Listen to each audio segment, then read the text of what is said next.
Thank you very much. Excellencies, ladies and gentlemen, dear friends.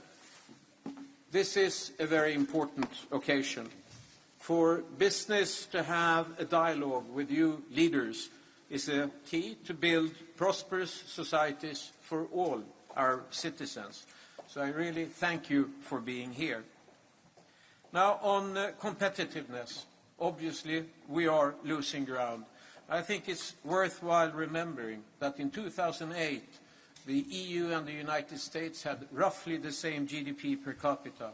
In 2023, 15 years later, the United States is 25% larger than the EU and Great Britain together. Now, that to me is a remarkably big number.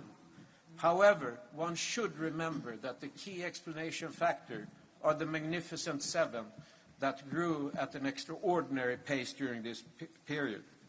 So Europe has challenges, but I think it is important not to forget that Europe has great strengths, great people, and great companies.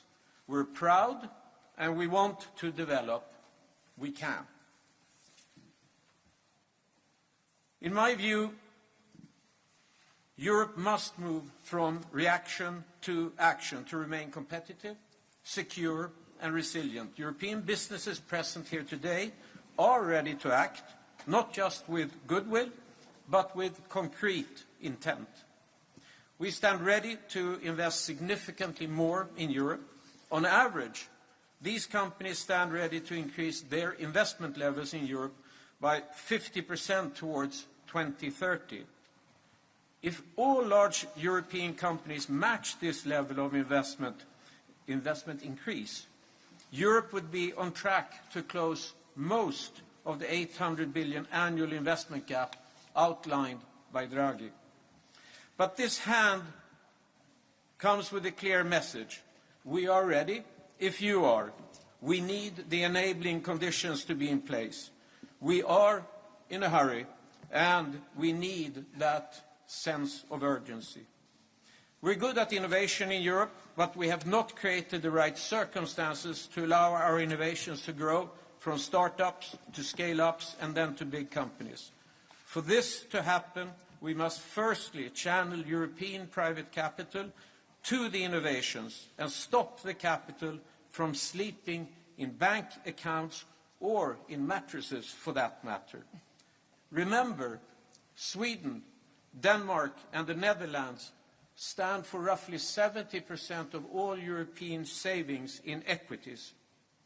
The rest of all savings is in savings accounts.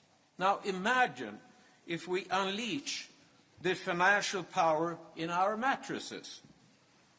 It's a cultural question. It's not a question of more regulation. To save in equities is good. Secondly, we must create a true European internal market through simplification and harmonization, also in areas such as telecom and energy. I believe that closing the investment gap requires this joint partnership between business and policymakers as evident today. So, Excellencies, this hand is extended in trust.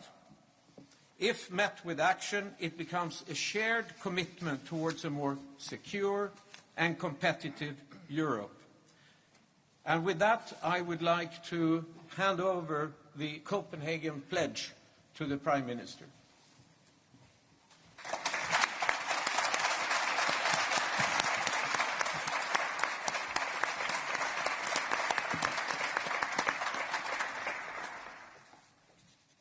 Thank you, Jacob, and thank you all for